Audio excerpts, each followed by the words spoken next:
Good morning sa inyong lahat mga kaibigan natin sa social media.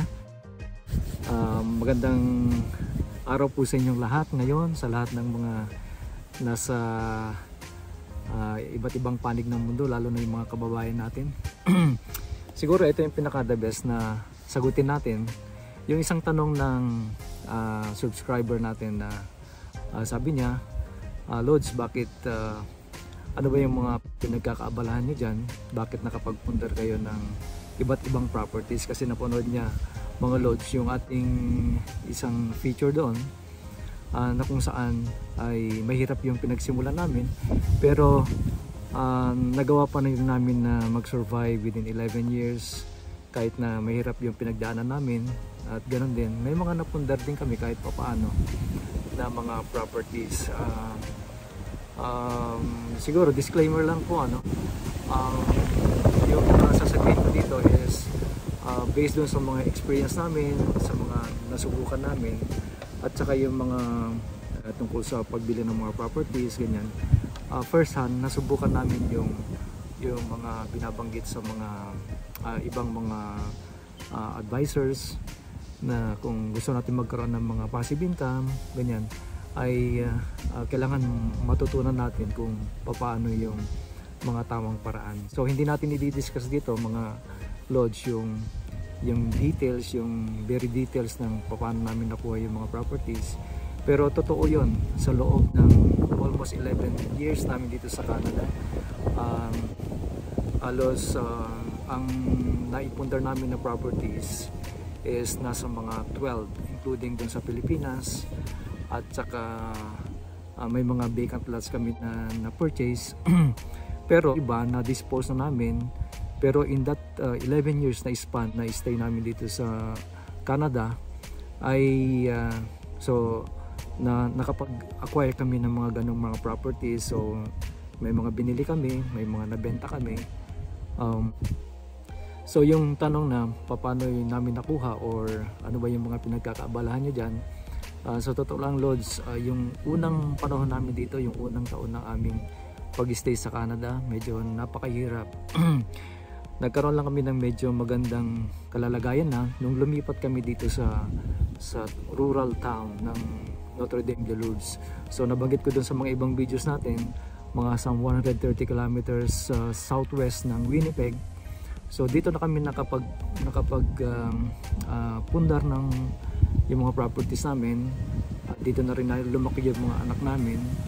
So ang trabaho namin dito, para sa inyong kaalaman, kaya namin siguro karoon ng mga properties is, una, meron na kaming stable na full-time job.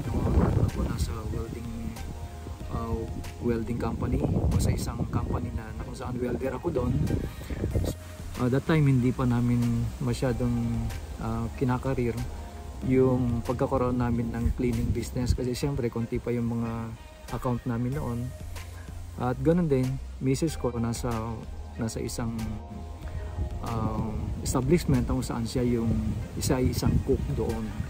So una, meron kaming source of income.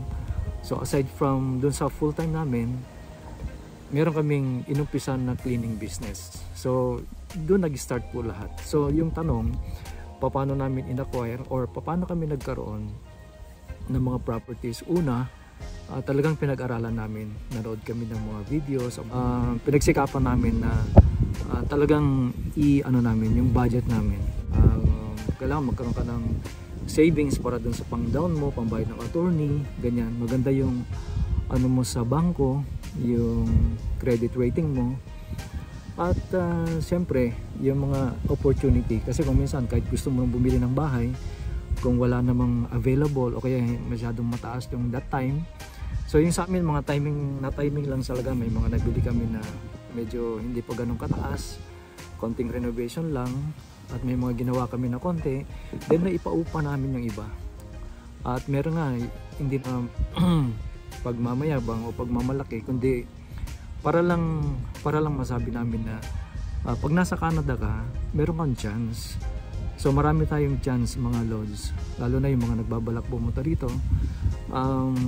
Basta masipag, matyaga, kahit na anong trabaho ang mapasukan sa una, ganon. At higit sa lahat, yung pananalig mo, yung pananampalataya mo, na kahit na anong dumating, hindi ka susuko, hindi ka uuwi, kailangan harapin mo kung ano yung bagong buhay mo ngayon o kaya yung kalalagayan mo.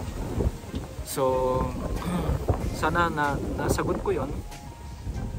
So yung detalya kung paano namin nakuha yung mga properties na yon, medyo ano lang siya, medyo mahirap lang ipaliwanag sa isang setting, pero siguro sa mga ibang pagkakataon mai-share din namin kung paano namin nakuha yung isang bahay, yung unang bahay namin, at paano kami nagkaroon ng restaurant, at paano kami nagkaroon din ng lupa sa Pilipinas, ganon. So at ang balak namin ay makapag-retire kami ng maaga. So siguro sa susunod ng mga videos, loads, ay i-share din namin sa inyo, i-share ko din sa inyo. Pero sa ngayon, yun lang, nasagot natin yung yung tanong ng ating isang subscriber. Kahit na anong magiging trabaho mo dito sa Canada, kung dedicated ka, lalo na yung mga yung mga talagang mga professionals nag-aral, kasi may mga kilala ko ng mga ganon, talagang matataas yung mga rate nila per hour yung sa trabaho. Pero yung sa amin hindi ganong kalaki, pero nabigyan kami ng chance, so lahat magkakaroon ng chance, di ba? So salamat mga tol, salamat mga guys, salamat mga loads sa pag-subscribe sa aking channel, at magandang araw sa inyong lahat.